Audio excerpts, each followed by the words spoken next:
raw, uncut, and unapologetic.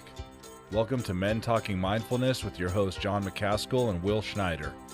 Here we focus on helping men and those with men in their lives solve some of life's complex challenges through understanding the practices of mindfulness and how they can help. Each episode is in an environment free of judgment and criticism, with a focus on authenticity and inner peace. Let's dig in. Ralph Waldo Emerson said, "To be yourself in a world that is constantly trying to make you something else is the greatest accomplishment." Our show slogan is raw, uncut, and unapologetic. What that boils down to is authenticity. And this is what we're going to talk about today.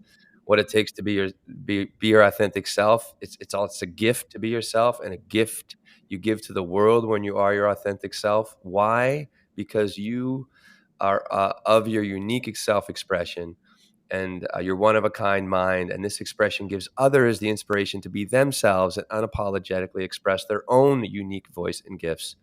Boom. We're back. Men Talking Mindfulness. John, my co-host over there in Colorado Springs, and I are super stoked to break down authenticity and demystify this aspect of mindfulness and make it meaningful to you. How are we doing, John? Good to be back. I'm doing well, brother, man. I love that we bring our slogan into this show to discuss what authenticity is. That raw, uncut, and unapologetic. That's authenticity. Boom. We can wrap up the show right now. Done. Oh, man. Awesome. And that's one of my favorite things is when we talk to people about the show, whether that's via a message later on LinkedIn or social media or an email or even a phone call or a video call.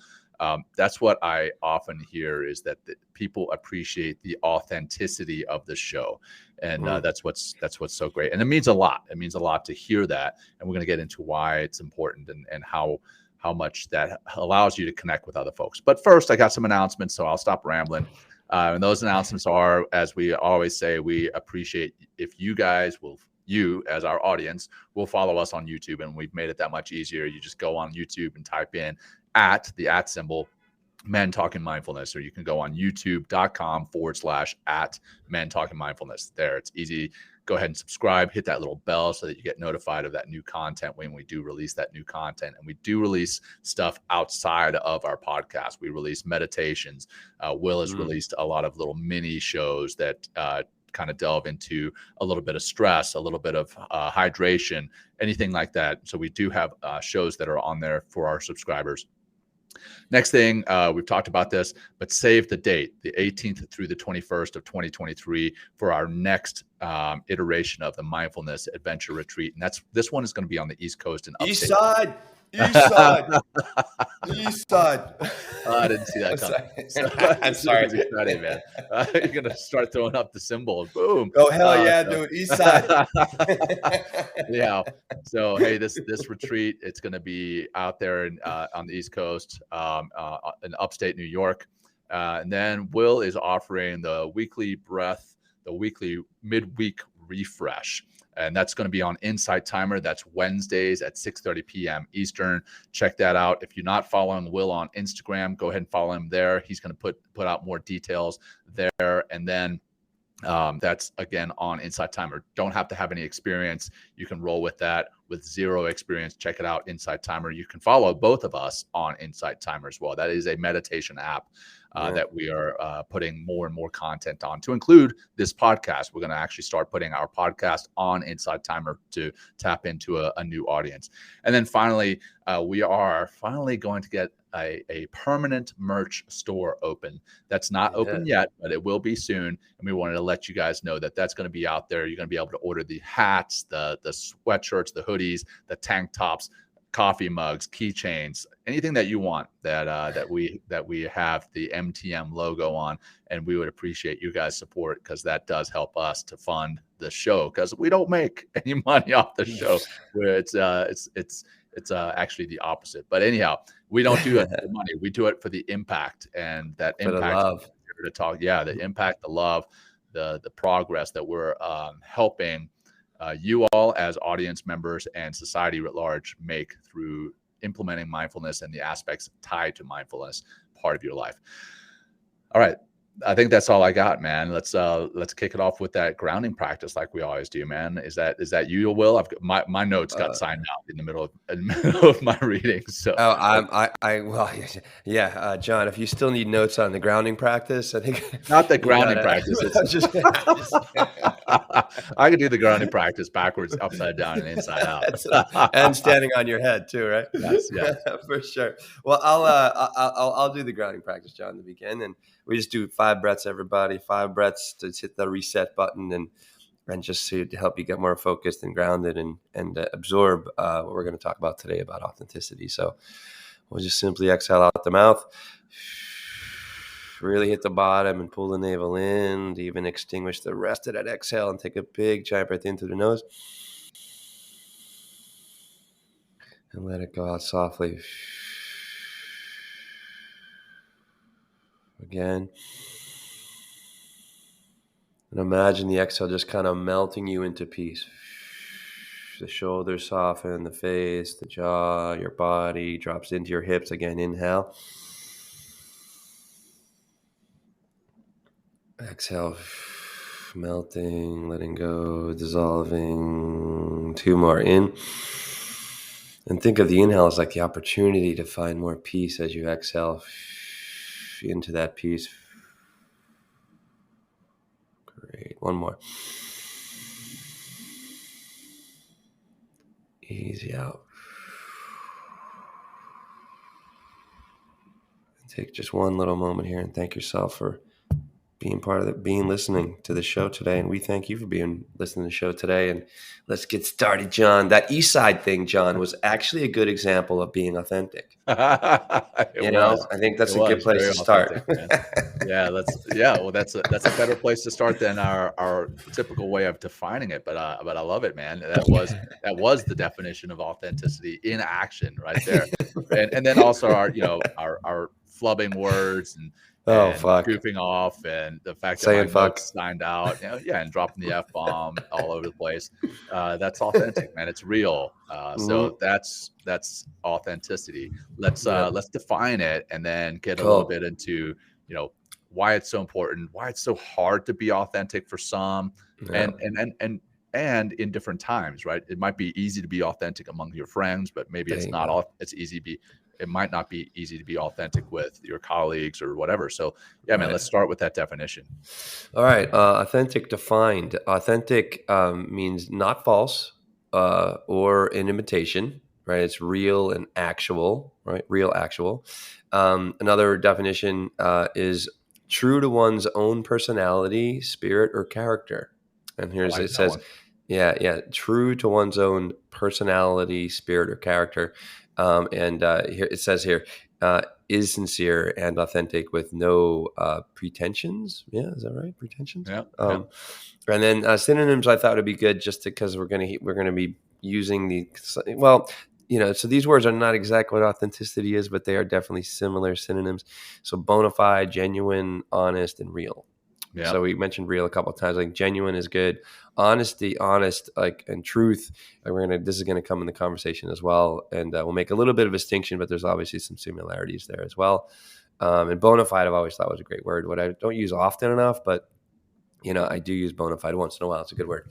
If I can authentically, if you can use the word bona fide authentically, I want to know, man, because I'm a bona fide bad motherfucker, dude.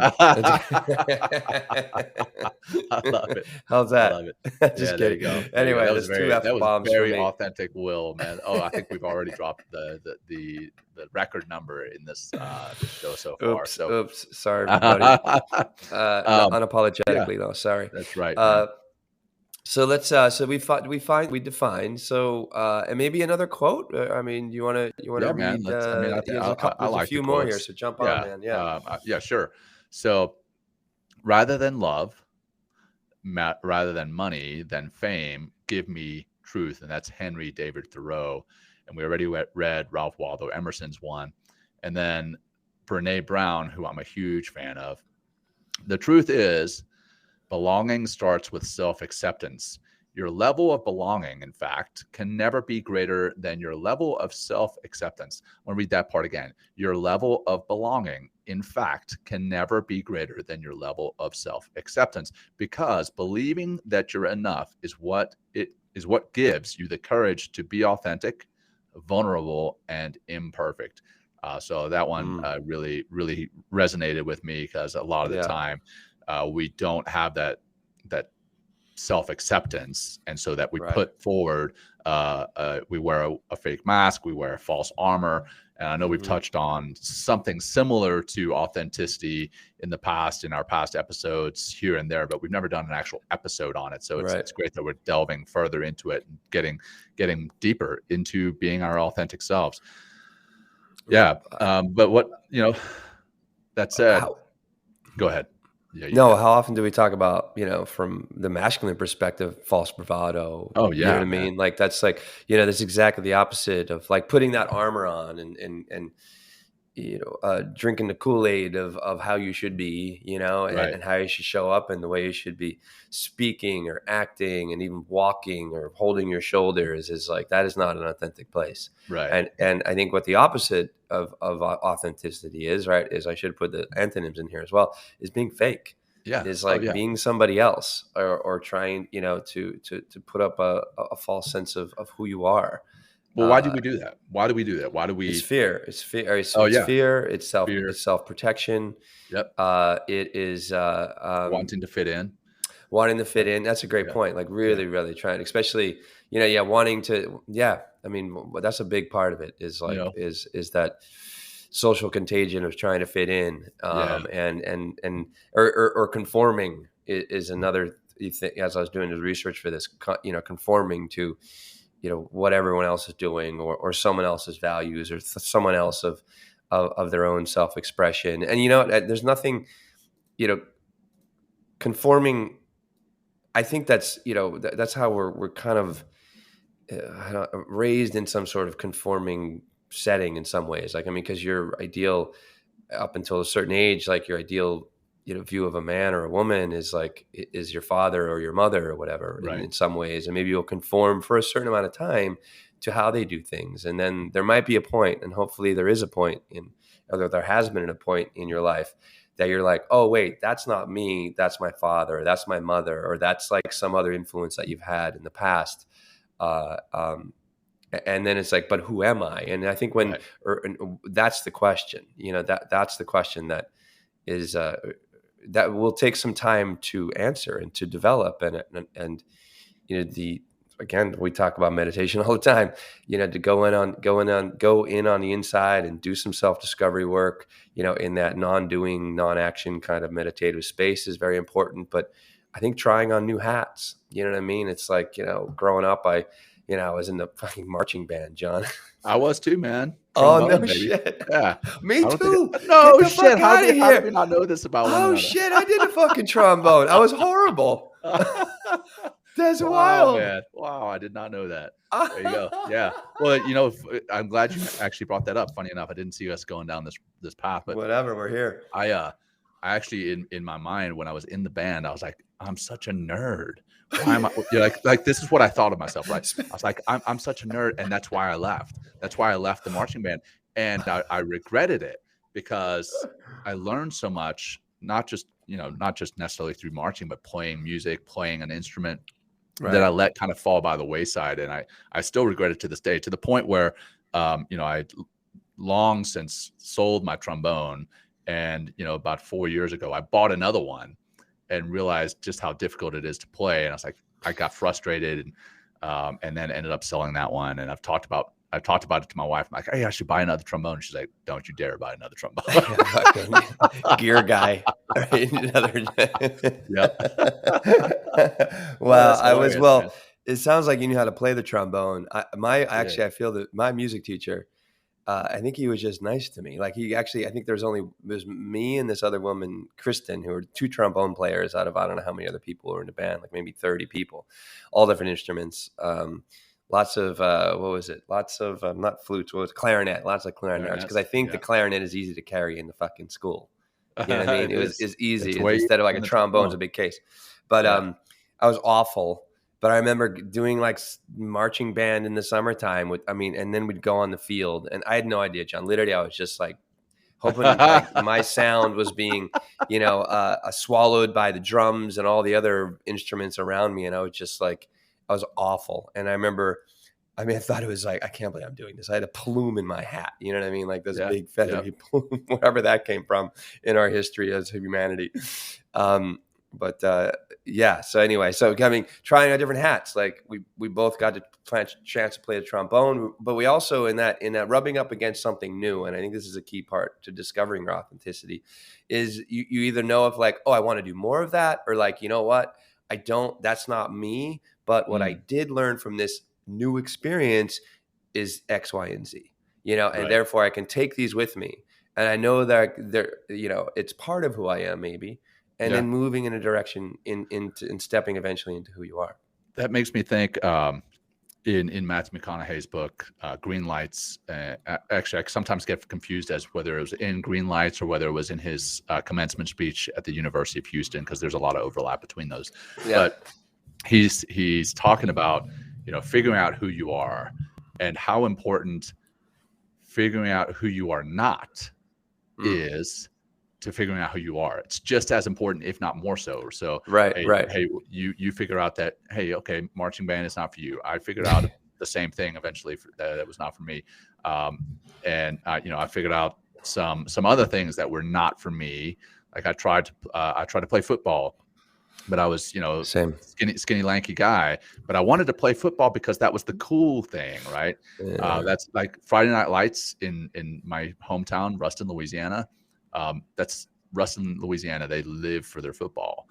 Or lots of Louisiana, lots of Texas. They live for their football. And so I was like, okay, well, I want to be a football player, but I was not a football player. And I identified that pretty quick. Like I just was not. But I realized, what I can do, I can freaking run. And that was there you go. By kind of elimination. I found what I was not able to do or not good at, and what I also did not enjoy. Like I honestly just didn't enjoy playing football. And that I was trying to be something I was not. And so in realizing that I was trying to be something that I was not, and I have nothing against football players, just to be honest. I love football.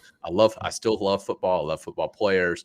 But I was not a football player, and I did not personally enjoy playing. I'll watch football. I love watching football, but I'm not very good at playing it, nor did I enjoy it. So that's all to say that to discover who you truly are, who your authentic self is, sometimes you do need to wear those multiple hats and figure out, okay, you know what, I'm going to try this out. Oh, and now I realize this is not for me. Or I realize, oh, this is for me, but I never would have known it if I hadn't tried it out. Yeah. Yeah. Experimenting, I think, is a big part of discovering your authenticity and then ultimately your true self and then your true expression. Yeah. Here's an experiment right now. Men Talking Mindfulness is in and of itself an experiment. Like, hey, Will and I, this whole thing started with a monthly phone call between Will and myself. Yeah. And we put it out.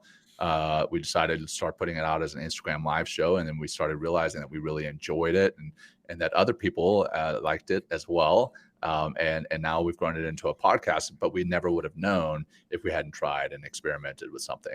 So, and in doing that, some other broadcasters, some other social media folks, they portray something that isn't authentic. And, why are they doing that? Coming back to fear or the feeling that they're not going to be accepted amongst their peers or by their friends, their family, their colleagues, or by the social media society, if you will. The authenticity can go both ways, or hey, you can be authentic and be accepted for being authentic, but sometimes you're not accepted for being authentic. And I want to talk about that later in the show too, and how important, if you're accepted for being inauthentic, are you really being accepted? That's really a great fucking point. Yeah. Oh my God, just so many things I want to say. I just had a thought, and then you came back to the inauthentic versus like being accepted for being inauthentic. Well, I'll give you time to be authentic and gather your thoughts. Yeah. So think about where you wanted to go with that. But in the meantime, we've talked about why it's hard to be authentic, and we talked about fear, wanting to fit in, wanting to be liked. And then coming back to that social media thing, a lot of what you hear in this That's day what I and was age, going to say. the social media is, Yeah. hey, you have a brand. Oh, well, you can't put this out there because it's not in line with your You're brand. deviating from the brand. That's Yeah. one thing I was going to say is like, we might, we're very easily influenced by our environment and the people in our environment, especially people that you might deem, or society might deem as successful. Yeah. And therefore, if they're successful, then I need to be like them. Right. So therefore I need to walk like them, talk like them, act like them. And I think there's probably in depending on, I guess, in a lot of realms of human expression, whether it's like in business or whether it's in art, or you're definitely going to have people that we want to aspire to, but not necessarily like be their twin or something like that, or like version 2.0 or 3.0 or whatever. And I think maybe that's where we can get trapped, because it's also what's attached to that. So therefore, say I start acting like some business leader, right, who is uber successful, and I start becoming uber successful, and I start making a lot of money. And therefore, but so out on the outside, I'm like, oh, well, Will's successful, like, because he has all this money, he has accumulated all these things, and so the version of success from the outside is like, boom, like he's wealthy, versus like, but what's going on the inside? And I think that's one thing. It's like, it's what's earlier, the first or the second definition. It was being true to yourself, being true to one's own personality, right, and spirit or character, right, and they're kind of like expressions of the same thing.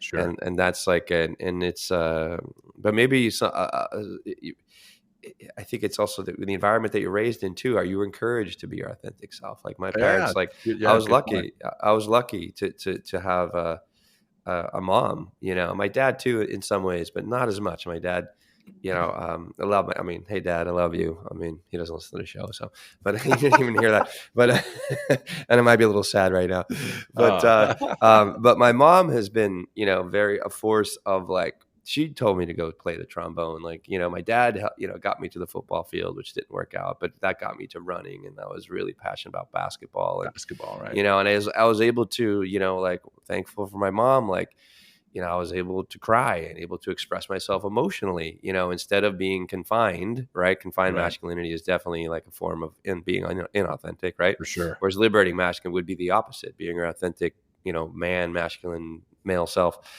Yes, real quick. What those terms mean for those who have not listened to one of our previous episodes. So we read Redefining Masculinity by Ed Adams and Ed Frauenheim. It's actually on my shelf behind me, but I'm trying to find it actually too, but I don't have it next to rather than using the term toxic masculinity, which has become so pervasive in social media and everywhere else, they use the term confined masculinity, because in today's society and society going back eons, for the masculine type, and even more specifically, I would say for men in the past, the accepted roles of a man is the conqueror, the provider, and the protector. Those three: conqueror, provider, protector. Right. And there's so much more to the human life, the human experience. You could be the nurturer, you could be the artist, you could be the trombone player, right? And there's that, when you accept that and you start bringing those other roles into your life and actually knowing that you can fulfill more than just those three, that's the liberated masculinity, right?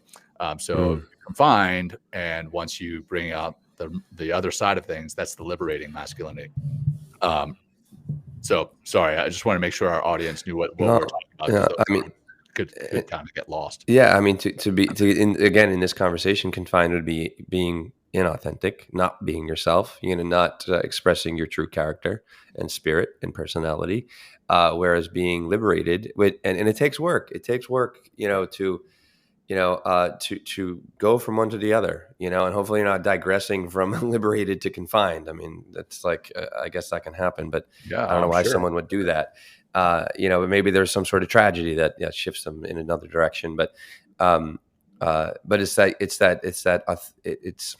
I like what we're talking about here, John, as far as the importance in order to find your true self, right? In order to find who you authentically are, is to try on different hats, to do different things, to experiment, with things that and one thing that we're definitely, we're going to just bring it in now is authentic expression is more, it's a heartfelt expression.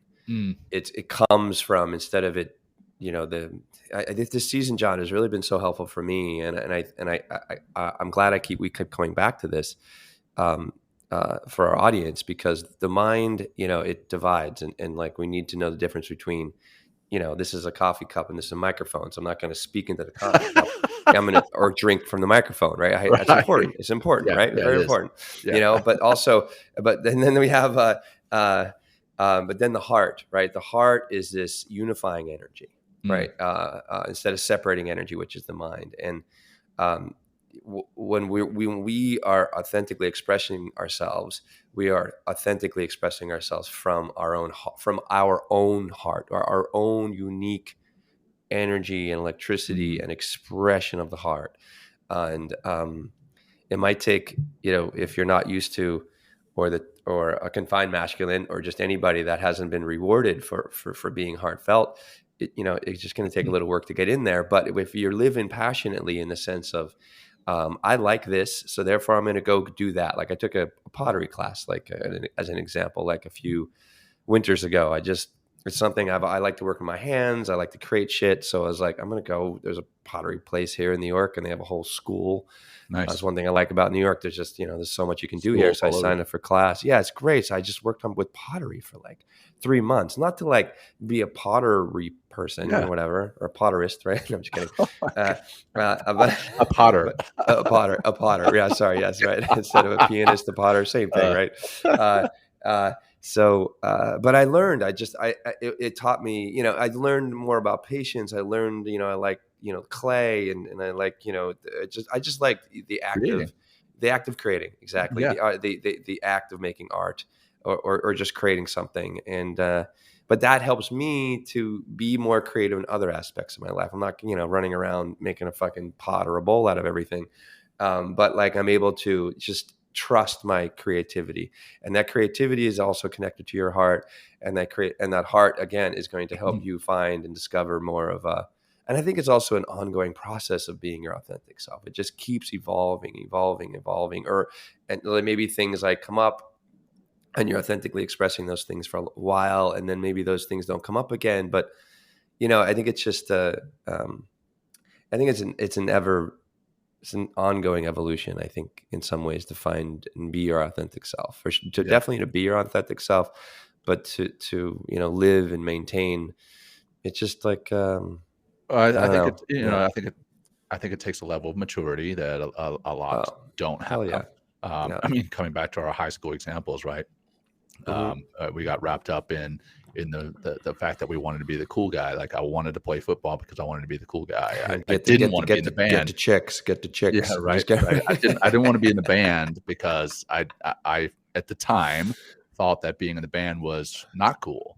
Right. Yeah, definitely. And that's, I allowed societal perceptions and societal perceived norms to kind of drive what I wanted to do and what I didn't want to do. And that was because I was immature. But I think that authenticity comes with a level of maturity that either comes with time, experience, whatever. But, I think ultimately, yes, it's difficult to be truly authentic, but I would say it's even more difficult to be inauthentic all the time, right? You have to put on a show. You have to be wearing this mask. Fake. It's false. It's so fake, man. It takes so much energy. Like if you and I wanted to be inauthentic on this show, so the opposite of raw, uncut, and unapologetic. What is it? I mean, scripted. Like scripted. What would the 3 words be? Yes, we have some notes that we go through and we reference, but we don't read them verbatim. Or at least most of the time we don't. But we would also go through and edit out every single and scripted, edited, and apologetic, right? That's that's the antithesis of what we are. So how much effort would that be? And obviously that's an anecdote, but where else in life does it take so much energy? So dating, right? When we initially date, how often do we put forth this like facade of who we are? We're like, oh yeah, I like, I don't know, this particular brand of coffee, when in reality, I don't fucking know all my coffees. Or I don't know. We make these stories up. Yeah. We kind of, Yeah. we put forth this fake image of who we are, so that we will be liked by the person that we are Yeah. That's a pursuing in a huge part of romantic this. relationship. But here's the thing: when you put forth that fake person, Yeah. if the other person starts to like you, they're not liking you. They're liking somebody else. They're liking this fake you. And then that's laying a foundation that's not going to last in a relationship.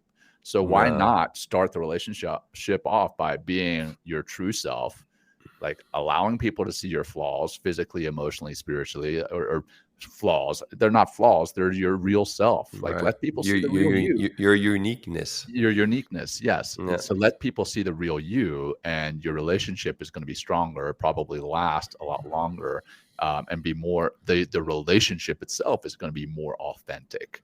Yeah. And that, that applies in a romantic relationship, that applies in a friendship. I mean, Will, you and I have, we've never hidden some shit, right? I like we lay everything out there, whether it's on the show or elsewhere. Right. We lay it out there, and I appreciate that about you, is that Likewise. you do not put forth this fake armor. Like I know who the true Will is. Thanks, man. And then, colleagues at work. Now, granted, what we do is kind of work and a friendship together, but I would say, in most workplaces, a lot of people are walking around carrying this facade, wearing this mask, and that takes a shitload of energy. And your colleagues who work with you, they like you because of this false image that you're portraying, and or they want to work with you. Like, let's say you're in sales and you're putting forth this facade. Well, somebody wants to buy from you because you're putting forth this fake. No, man, I don't want to deal with people who know the wrong me. No, not at all. I mean, it's like I think you bring up a really great point. And where does this come from, right? The need. Well, we just mentioned Brene Brown earlier, but the need to be liked, and I guess being liked means being accepted, and being accepted comes down to, one of our, very primal instincts is to stay with the tribe, because if I stay with the tribe, I can survive. Right. Yeah. But right. So it's like, so I think it actually, but we don't live in, hunting, fishing, and gathering tribes anymore. Right. We live in a world that, there's no shortage of expression in the world. Right. With social media and stuff. So, and what wins every single time though, what it wins, like, again, like I was actually, it's the being authentic, and there's, because again, this, being authentic is attuned to the heart, and I can feel somebody. I mean, it's the heart, it's like it has a bullshit detector in it. Right. Like when someone is just full of shit, or like putting up a false bravado, or is just insecure in some ways. And I want to sound like I'm being judgmental. I'm just like using this as like, because we know these people in our lives. Like I've been there, you know what I mean? Yeah, for sure. I've been there. And it's like, and I'm glad I'm on the other side, because but I had to go through that part of my life in order to not go back to that part of my life and know that didn't work for me. But the heart has a natural kind of bullshit detector in it. And then also, and the other side of that is the heart also knows when it's being presented with the truth. Like if you, when you hear somebody said or say or express to you, I felt that, that's authenticity. Yeah. Right? That's coming from a space that is outside of the mind and from the heart, but using the mind in order to express that whatever heartfelt, expression or whatever it is. Or whether that can be art. Like, I mean, you look at, how, John, like, which is amazing. Like how, when you look at a painting that was painted 200 years ago, like Starry Nights, you just feel it. Like I was in a museum the other day or a little while ago, and I saw, I forget, I think it was Van Gogh, and like you just Immersive walked in the experience. room. No, it was not. It was actually it was at the Have you done that? it was at the Met. No, I have not yet, but there's been a Dude, lot. Like I love it, man. It's Clint so was here. cool. Yeah, I love that stuff. So, but we're walking through the Met, which is like, you know, the huge art gallery. You talk about self-expression, right? Huge gallery, one of the largest, it's a museum, for art. And we just walked in this room, and like these paintings again, 100 years ago, or I don't know, 150 years ago, and you're just like, what is that? I'm just drawn to it because his passion, right? His energy was put in that painting. And here, I'm just not just seeing with my eyes, I'm feeling it with my body. And that's also what authenticity can do for you when you're speaking from that place, or even just like really standing and not even saying a word and just being in your peaceful, authentic self. And I think authenticity is going to bring you also, this is my experience, a sense of peace, because I'm not holding up the bullshit. I'm not like holding on to the bullshit. I'm like, here I am, and accept me if you want. If you don't, it doesn't matter, right? I know who I am, and like I know one thing about being authentic and being, you're not going to please everybody, because there's no use even trying anyway, because that's just being a populist, and that's being a bullshit. So I got to come to that piece about peace that you mentioned, right? It's going to bring you some peace, and this comes into play as being a father. And you've seen the chaos. It's awesome. That is my house. I so love it. It is awesome, but it's also talk about authenticity. Your young kids, right. Like, it's they are very authentic with me. There you go. But the flip side is, that as a dad, or as a parent, you kind of want to put forth this, hey, look, I've got it all figured out. I'm a parent. You're a kid. You have to listen to me because I've got it all figured out. But man, there are times when I mean, there are infinite number of times that I do not have it figured out. And the times that I admit that to my kids are normally the times when they connect with me a lot better. Like last week, an example, or actually it was earlier this week, I was getting agitated, and I stopped and I took a few breaths, and I even teared up, and my kids stopped what they were doing. And my oldest daughter, she came and she put her hand on my shoulder, and she's like, Dada. She actually calls me Dada, but Dada, you're doing a great job. And I was like, holy shit. Right, right. And I was like, but that was me being authentic, right? They connected with me. And then everything else changed. The peace, the dynamic in what was happening completely changed. Everybody was calmer. Everybody was like, okay, let's do what dad needs, because he's obviously struggling in this particular moment. So let's bring him some peace. So the authenticity brings peace internally, but it also brings peace in a relationship, whether that's a romantic relationship, whether it's a relationship between a parent and a child, whether that's a relationship between one colleague and another. Being authentic, it does bring that sense of peace, and it does change the dynamic in the relationship and in the moment. So I just wanted to touch on that when you mentioned the peace piece. Well, it's almost like it's a first nature of ours. I mean, because again, here we are talking about your children, and they're like fully authentic. I mean, it was so funny to see Taylor. I was out there in March to see Taylor in the back of the van, and he was just having a little bit of a meltdown because we weren't playing a video on time. He's like, I want to watch the video, Daddy. Why can't the video work? And I'm just like, oh my God, this poor kid, right? But fully living in that moment, being fully authentic. And that's like, I mean, but that's like, there's first nature, second nature. That's like a first nature way of being. And we have that as a child. And then we begin to get socialized in some ways. And maybe, depending on your socialization, again, depending on the influences in your society and in your community, but and then then it's always waiting there to be discovered. Because when you mentioned that moment that you were just like, you had like an emotional moment with your family. They rallied around you. Like all of a sudden, like something changed. Like, and they don't have 100%. They don't have the cognitive ability to be like, oh wait, like they're not just going like, oh well, this is what we always do because Daddy's like getting upset. You know what I mean? So we need to act to it. They just naturally. That's what I mean. First nature. Man. Yeah, exactly. Exactly. When you, and one thing also, John, working from that heart space, another big part in my experience of authenticity, is the willingness of others to forgive when you are not like, perfect doesn't exist, but when you're not, when you miss your goal. Yeah, when you try, when you miss the goal or something, or like, you flub a word or something like that, or like, it's the willingness of people. Yeah. I didn't let you out, man. I should have let you go with that one, man. I should have gone with what did I say? the potterist. Oh, the potter. Exactly. I know I was being stupid, but I've learned that honestly, John, like being stupid like that is just another ridiculous form of authenticity that like, it just, I don't know, it just lightens things up and it just like makes everybody, or I don't know. I feel like it just puts, it's like, I don't know, there doesn't have to be such a seriousness, John, in every conversation, every interaction. It's like, it's okay What are you to talking be about? yourself. We must be serious all the exactly. time. Right. How fucking boring, right? Yeah.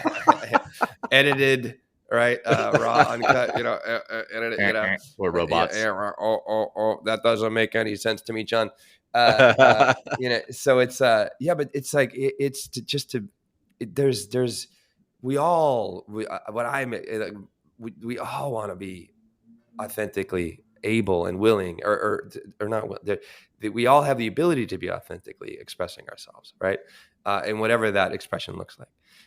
But we all, I think, when we come together as a community, there's that. It's like that authenticity is a bonding agent that begins to happen because it comes from this heart space, and in the heart is what. In the heart is patience. In the heart is forgiveness. In the heart is compassion. In the heart is kindness, right? And those are all beautiful expressions of humanity. Versus like if you're in confined, a way, or just in kind of a typical like the mental state, and because a confined would be like I'm uploading or downloading, and both at the same time. It's like I need to be like this, and therefore you're critical, you're judgmental, you're easily angered or frustrated. Because like the mind doesn't have patience. The mind doesn't know what the moment is. It's always trying to figure shit out, or move you forward, or take you back, or slice and dice the world as it's coming at you in that moment. So that's forgiveness is a big part, or one of the big lessons I've learned about that is something that comes along with authenticity is the willingness for others to forgive, for sure. Yeah, well, others to forgive, and it bonds you as oh shit, that person's another human being, right? They're not perfect, so now I can actually connect with them on a much deeper level. Yes. And I want to come to one of your stories that you want to share, and I think you've shared it on the show before. As a yoga instructor, you flubbed a word, right? But what did that do? What did that do for you? So tell the story again for those who. So one thing I will I'll pretext to this conversation, or what teaching has done for me, because I speak so much in those situations. And if I know public speaking for a lot of people is like the second closest thing next to death or whatever, right? Or maybe a top for some people is that will help you discover authenticity if you start to speak more. Like I've gotten so much more comfortable, John, from doing this podcast, and just within the podcast itself by speaking, because it's just, it's okay to be flawed, and but you also learn, but you learn as you continually authentically express, and then but that expression, you get feedback, there's like, there's that interaction that might not even, there's interaction that might not even be, expressed verbally, but is still felt physically. It's like, I think it's 90% of communication is nonverbal, right? Something like that. It's like a lot. I mean, we learned that in my acting days. It's like, just to be able to, how do you step on stage? It's not like you step on, and say your line. It's like there's something that leads you into that line, and that is a huge clue that the audience gets when you step on whatever into that particular scene. So so here I am, like as a very young yoga teacher, teaching one of my very first classes, with a packed class here in New York City. There's like, I don't know, 50, 60 students or something like that.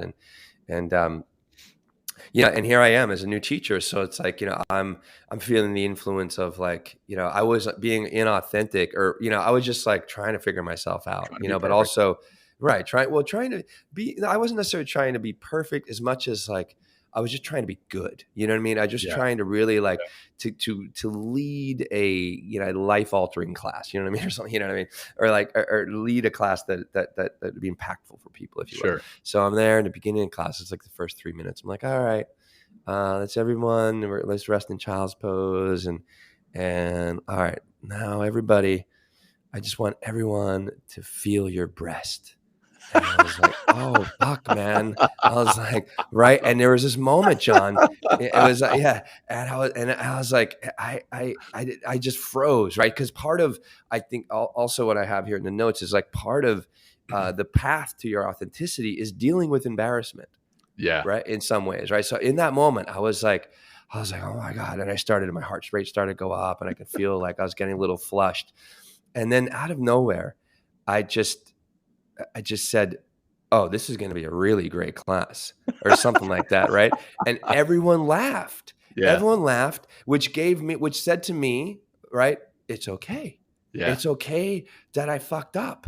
And then breaking that ice, John, in that moment for me, it taught me that forgiveness.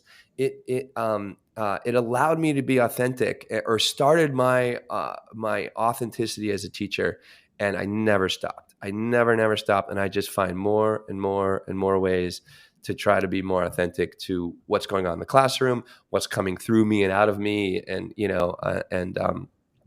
because, and also through what I'm trying to teach and help them in some ways. And it's like, and I've been very successful since that moment because of just, I don't know, I just fucked up and owned it. That's another thing, owning it. I just owned it, and breathe and move on, right? There you go, Bamo, bro. Bamo. Right, and Bamo, breathe and move on. Dr. Seth Dickerson, man, and my steady mind, absolutely. So that was like that one moment that really taught me a lot of authenticity, and now it's like, I deliberately, John, in class tell stupid jokes, like just fucking say really dumb shit, right, and just to see where they are, and just to kind of mess with the class a little bit. And I just have a lot of fun, and I think that's also my authentic expression is just being playful, being fun. That's who I am. Yeah, I mean that's one of the core elements that I would say what makes up Will Schneider is being playful and being fun. Yeah, so, well, and it comes through on the show, and it resonates with the audience. But it doesn't just resonate with the audience; it resonates with me. But it even taking it one step further than me and the audience, it's like anyone who listens to this, like first time, they know we're being authentic because like we fuck up, we say the wrong words, and whatever, man, it's fun. It's more human that way, right? Coming back to being a robot, we don't want to be that robot because we want to connect with you as our audience. We want to connect with you on a deeper level, and if we're doing that fake, perfect, like whatever, I'm here in a hoodie and a freaking ball cap. I'm not here in a suit and a tie with makeup on, like trying to present this facade. Like this is the real me, right? And other people might want to wear that tie. You know what I mean? Because that's authentically them. You know what I mean? So let me be 100% clear. I know, I'm with you. If that's you, roll with it. That's you. So let's talk about. We've talked about the benefits. You have a story, John, about well, kind of. I've touched on a little bit on it. Romantic relationships, like putting the fake foot forward, and having relationships that were founded on a fake John, and the level of distrust that kind of does. That's just not healthy. But what is healthy is having that real relationship with your significant other, with your kids, your family, your friends, and being the real you, because then you can have real relationships. That was the piece that kind of I learned from it. But we also touched on, identifying what you are not, who you are not, so that you can figure out who you truly are, and figuring out that through experimentation, whatever that experimentation might look like. But I want to talk about, and we have touched a little bit on this, the benefits of being authentic. One, that's easy. That's real. It's not easy, but it's something that we've already covered. But the downsides of being fake and inauthentic, that's how draining that is in your energy, what kind of foundation that sets in your relationships, professional or personal. But then I'll It's going to what create about anxiety as well, I feel. You know exactly? what I That's mean? that's where I Anxiety, was stress. going. Like, Okay. what Oh does yeah. it Okay. do Sorry. Yeah. inside you, right? Oh What does it yeah. do to your mind and your body, like to be carrying this fake person around that you present to everyone? It creates a terrible amount of stress and anxiety and potentially even depression, Mm, because and it comes full circle to the imposter syndrome episode that we did a mm, few weeks back. You're wanting to present something, or you're afraid of being um, seen as something other than what you're presenting, right? You're right. you're you're afraid of being seen as your real self because you're afraid your real self isn't good enough. When Yeah. more often than not, it is. It's not only good enough; it's better than what it is you're presenting. So I just Yeah. wanted to touch on, the downside of being fake is not only does it potentially wreck relationships and build fake relationships, but it also at the physiological level does harm to our Yeah. souls, our bodies, our minds. Yeah. Um, so Well, so I think also. I'm sorry, John. Let me. yeah, yeah. So with the, oh, fuck. I feel it also.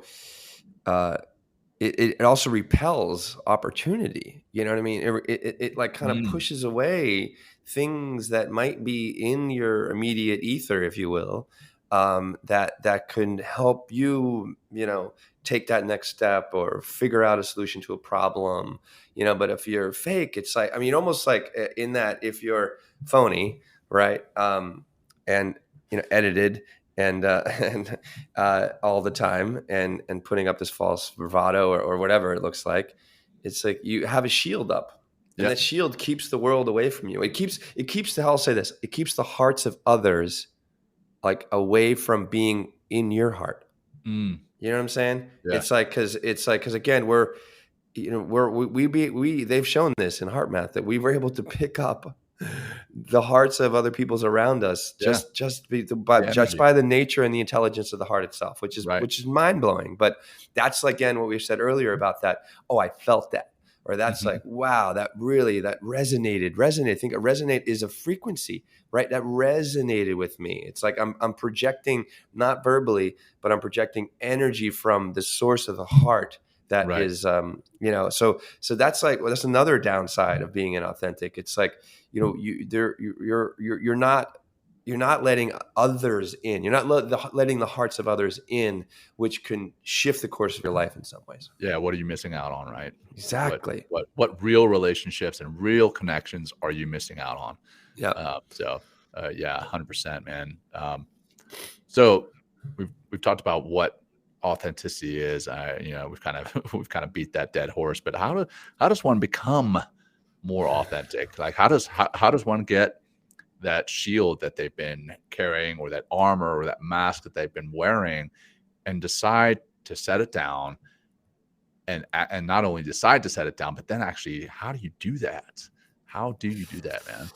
What are your thoughts? I mean, well, we mentioned it. We touched on it in a few different ways. It's like, what do you want to do? Like, what's in your heart? What is like follow your bliss, right? I mean, Yeah. Joseph Campbell, like that could be, and what that bliss is, and if you've never really, or which bliss can be like, what are you passionate about, and if you start asking those questions, like just even asking what you're passionate about, it's going to lead you into trying and doing different things. And then you just you get it's like you got to change the input, John, and therefore and the output. If you're not Yeah. happy with where you are, Right right, there. it's like, what do you need to, like, you need to change something. Nothing happens till something moves, is what Mhm. Albert Einstein says.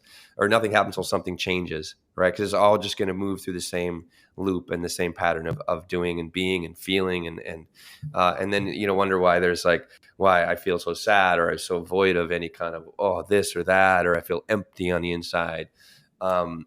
So that's definitely one that comes up for me. It's Yeah. like, what's the input? What's the input? What's the output? Well, And if you're I changing think the that input, yeah. that second piece right there is what is the desired output, the desired outcome of what it is you're portraying, right? So you desire, if you are in fact being inauthentic, you are saying that you Mm, desire for a relationship, a friendship, a mm, business relationship, romantic relationship to be built on false advertising, right? Yeah. And that is that truly what you want? Most people are not going to say yes, but if you really step back and you're like, okay, what is the desired outcome, output, and why do I desire that? Mm-hmm. Okay, well, I want a relationship founded in trust. I want a friendship founded in trust and authenticity. And honesty. Then you're going to be like, and honesty. Then you're more likely going to present that authentic self rather than that fake self. So I think you hit the nail on the head. There is, what is the input? What is the output? What is the desired output? What is the desired outcome? And really asking yourself, okay, well, why do I want that? Right. Yeah. Okay. So a lot of us put shit on social media. You look at social media, there's a lot of inauthentic stuff on social media. Yeah. Well, why are they putting that out there? Well, they want to be perceived as perfect. They want to be perceived as having the perfect body, the successful life, whatever that success looks like. The success most of the time in social media, it looks like having lots of money, cars, nice house, that kind of thing. But is that true success? Most likely not. Yeah. On the outside, it looks like it's success. We spoke with Jim Doty, like he had all that, but he didn't feel successful. What did it really boil down to was his being compassionate. Being compassionate was when he truly found success. We just corresponded recently with someone on social media who changed the way that he defined success. He had always defined it as money and cars and a nice house, but then he played a major part in getting a family out of Afghanistan before the Taliban killed him. 10 people. He saved 10 people's lives, or played a part in say, and that's how he defines success now. Yeah, that's awesome. It's different. It's different. Anyhow, I don't even remember what. No, I have one way, John, that's helped me, and that might be able to shake up authenticity, if you will, is dancing. Ooh, dancing or singing. Right. That they're like, to be in my body. Like I was always like very, the typical white guy dancing, you know what I mean? I'm like, oh. But then like, I think honestly, it was definitely psychedelics that helped me and marijuana and alcohol really didn't do it for me as much.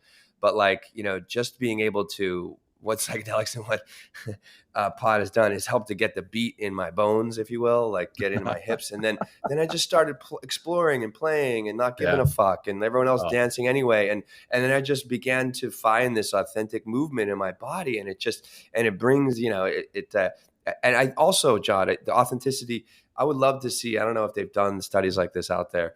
It's like, what's the hormonal cocktail when you're being authentic and being yourself, and what's the hormonal cocktail when you're not being yourself, right? Yeah. So when I am dancing authentically and being in the moment and being in the beat, it's like I feel fantastic, because it's just I'm literally fully present in the moment through my entire body, and I'm being rewarded with this neurochemistry, and therefore, like, when I step outside and go into the rest of my life, the next day or whatever, it's like I have this reference point of like, that was authenticity.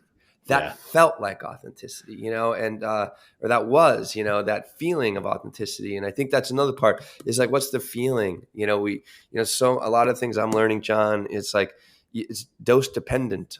Yeah, that's right. You need to access it over and over and over again. So then you start to become those things, and works both ways. But if you want to be, what's that? Dancing for me, I will be honest. Dancing is my number one fear.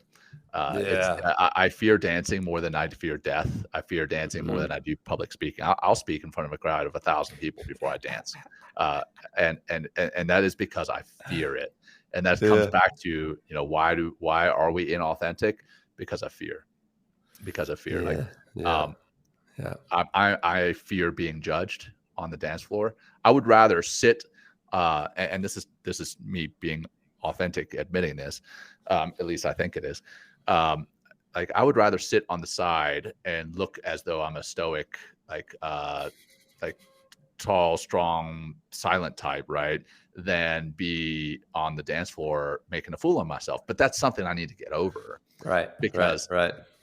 The true authentic John, the real authentic John wants to be out there dancing. There you go. And I'm limiting myself because of the fear of being perceived as a bad dancer. Yeah. And look at the limiting beliefs. You know what? Who fucking cares? Right. Who fucking That's what cares, authentic right? it is. Who gives a fuck? Right. Yeah. Literally part of authenticity is like, I don't give a fuck. Who gives a Yeah. fuck? Like Yeah. nobody gives a fuck. And it's like when we start to realize, I think, which may have helped people that are out there struggling to get to the next level of authenticity, is like nobody gives a shit anyway. Yeah. Everyone Yeah. is so concerned about themselves typically. They're so concerned with how others are perceiving them. And more often than not, people are not perceiving them. They're not even paying attention. So like people don't think about you as often as you think they think about you, right? What are those like? So here's my piece. This is something, John. Like, what are those critical voices on the inside? And instead of, Yeah. you just said like, I'm going to look foolish, right? So therefore, Right. you're looking at yourself looking foolish, where everyone else does Yeah. it is like, hey, Yeah. John's dancing. Yeah. You know what I mean? Yeah. Or like excited that you're joining the crew of people that are Right. dancing. Yeah. I mean, so maybe that's something too. Get a journal. Right. And start writing down these limiting beliefs. Start writing down the things that are getting in the way of your authentic expression. On the other side of those things is your freedom, is the liberating part of yourself that will get you on a dance floor or get you into whatever. I mean, I took acting classes. I was on stage, John. I was on camera. I took all these classes, and it helped me. It just helped me to literally not give a fuck. And one of my teachers said, if you're going to fall flat on your face, you might as well get a bloody nose. And I was like, ooh, right. So just go for it. And again, and in those moments where it was a training, like to train to be an actor is to let go of your bullshit, is to let go of all the stuff that's getting in the way of being peacefully authentic in the moment, with like driven by the script and the character and all those other elements that are part of the art of acting. But first, as for actors, and maybe this is something that people can do. I in New York, back in the day, there pre-COVID, there was like no shortage like improv classes, and people would just come in. They would take people, and I know even there's improv groups that go into corporations and teach them improv, not as a means to get them on stage and to be on SNL someday, but to learn about self-authentic expression. Right. Because it's like, because you're in like and overcome that fear of being seen and presenting and speaking and there's a lot of value on the other side of that fear, John. There's so much. That's where life can begin for a lot of people on the other side of those fears. 100%. Yeah. Well, the fear and understanding why you have that fear, right, is again, how do I want to be perceived? I'd rather be perceived as the person that sits on the side and strong and perfect, quote unquote, than be perceived as a bad dancer. It just like when I makes say a lot it of like sense, that, John. when I makes a lot of sense. when I say it like that, it sounds ridiculous. Right. Yes. And so maybe that's another way. That's another way to become more authentic. Express, like you said it, right? You said journal it, but maybe say it out loud, because even saying it out loud here on the podcast, I'm like, John, that's fucking ridiculous. Yeah. Right. Or say it to somebody else. Say it to someone that's close. Like one thing also I learned as I went through, what really changed my life was this book here, The Artist's Way by Julia Cameron. Right.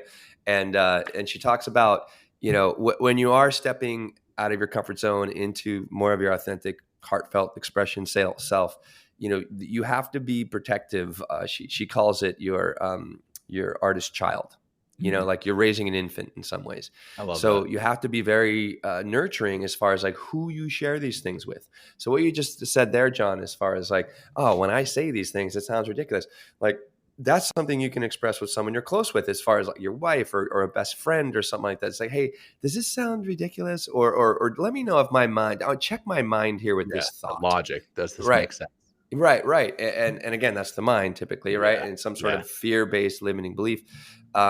But that could be a great way, and have them listen. Again, that's a simple way, John, to start maybe this authentic, self-discovery is to change the input and output. So take some of those ideas and express them to somebody else. Hey, does this sound ridiculous? Or tell me, not even that's a leading question. Just say, tell me what this sounds like. You know what I mean? Right. So just some thoughts there. Could be impactful for anybody that wants to, put both feet in the water of authenticity.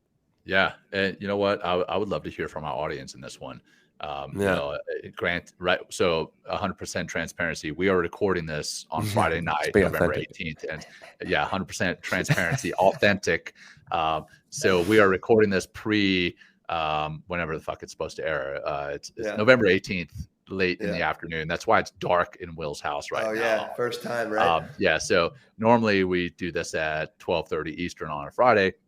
We're doing it late on a Friday night, and we're going to broadcast it later because I'm not going to be available at the time this airs. But the audience, I'd love to hear from you guys in the chat. Here on social media, I'd love to hear from you guys on our podcast on Spotify. You can actually comment on Spotify about what you thought of the show. So let us know what authenticity means to you and ways that you have found to be more authentic. Ways to set that shield down, that mask, that armor. How have you gotten there? I'd love to hear from you guys. So I would say even in take it a step further too, and inspire other people to be more authentic by writing about your pivotal moment to the on-ramp and the super amazing highway of authenticity. You know what I mean? Like something got you there. I mean, if you're really a naturally authentic person, and usually there's some sort of defining moment, or there's like that one moment in time. It's like everything changed, So and again, we keep taking it one step further. One last step further. Where can you, as the audience, you don't have to put this in the comments or anywhere, but for yourself, where could you be more authentic? Where could you be more authentic in your life? Could you be more authentic with your significant other? Could you be more authentic at work? Could you be more authentic with your friends? And here's the big one. Could you be more authentic with yourself? Because, it's not just always outwardly that we're inauthentic, but sometimes even inward, we're lying to ourselves about what we want and who we are. So are there ways that you could be more authentic with yourself? Do you have an answer to that question, John? Man, put me on the spot. I think there are definitely times and places. I mean, the dance floor is one of them. I could definitely be more authentic there. That could be it. I think there is on social media, there's a desire to seem as though you have it all together. I try to be very authentic on social media. And normally that resonates with folks, but sometimes I put some shit out there that seems as though I've got it all figured out, which I do not. I certainly do not. I try to be very authentic with my kids. I think in all honesty, I think the person that I'm probably most inauthentic with is myself. Which saddens me to say, but there are times when I am inauthentic with myself, and that real authenticity, real vulnerability, I think is going to allow me to be happier and healthier, and give myself the grace to live that happier and healthier life. So, I think that's I think I would need to figure out ways to be more authentic with myself more than anywhere else. To answer that question, I honestly don't. I don't know. I can't think of anything, other places in my life that I could be more authentic. I mean, obviously there's some areas. I'm not saying like I'm the fucking pinnacle and perfection of authenticity, but I have envy for you, man. Yeah, I have some serious imposter syndrome going on. I've got all the things that we covered in all our shows going on. So watch right those now. episodes. I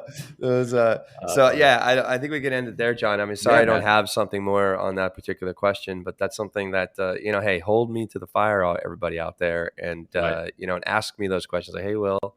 Or if I'm expressing myself in an inauthentic way, call bullshit, please. You're going to help me in some ways. Fuck it. You know what I mean? I'm like, I'm here, we're here, to help people, and we like what I like, John, what we're doing. And we model, or we're the guinea pigs, you know what I mean? Like we model others, or we model in the sense of like, try different things on. If this works, if it doesn't work, like whatever. And so that's part of our authentic nature in the show, and the unapologetic nature of the show, for sure. That's right. So, great, brother. Well, let's wrap it up with. So again, as I've said in the past, a lot of the time when we go into that final grounding practice, I think we may be losing someone of you. So before I jump into that final grounding practice, I want to tell you, as an audience, thank you Thank you for listening. Thank you for tuning in. Thank you for being here on video. Thank you for being here on audio and the podcast form. We appreciate you, and we appreciate your feedback. We appreciate your authenticity with us.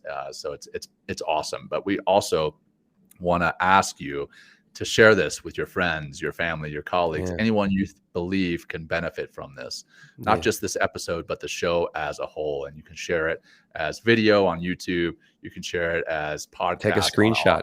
Take a screenshot and go and post it right on Instagram and be like, hey, I really enjoyed listening to Men Talking Mindfulness today. And our handle on Instagram is @Men Talking Mindfulness. And I'm @Will Not Fair on Instagram. John is no longer on Instagram, but that's okay. But I'm sorry, I didn't mean to cut you off, John. But I just and it's just an easy way to share, easy way, to get the word out there, because we, I think you understand this now, is creating a community of people that are living more consciously, more peacefully, more mindfully, more, and being better citizens in the world. Yeah, and one other thing for the audience before we hit that grounding practice is if there's anything that you want to see us cover on the show, or any guests that you want us to bring on the show, please reach out and let us know.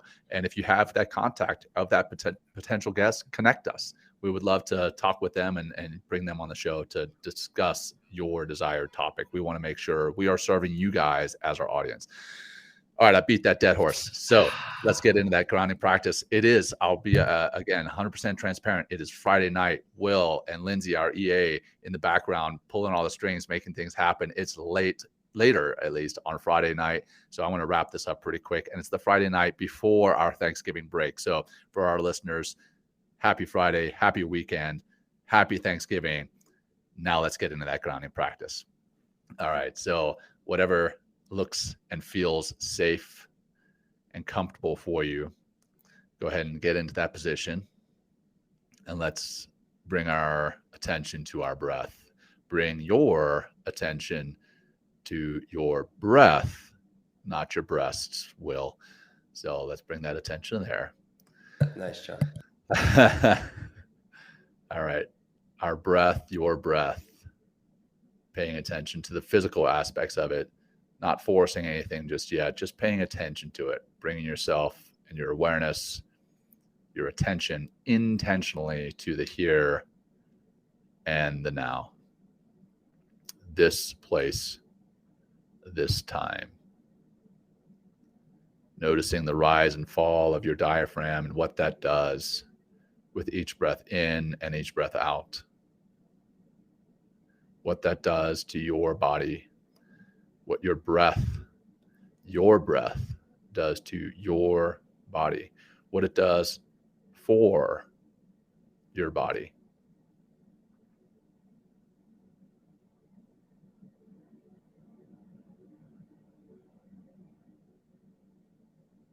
And even in the few seconds of silence, you and your mind may have drifted off to some other place, some other time.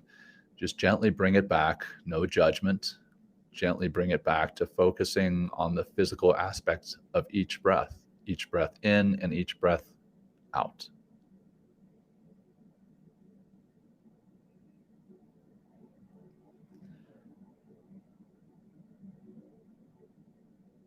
And we will conclude one deep cleansing breath together. Begin by emptying your lungs, letting all that air out, bringing your navel to your spine.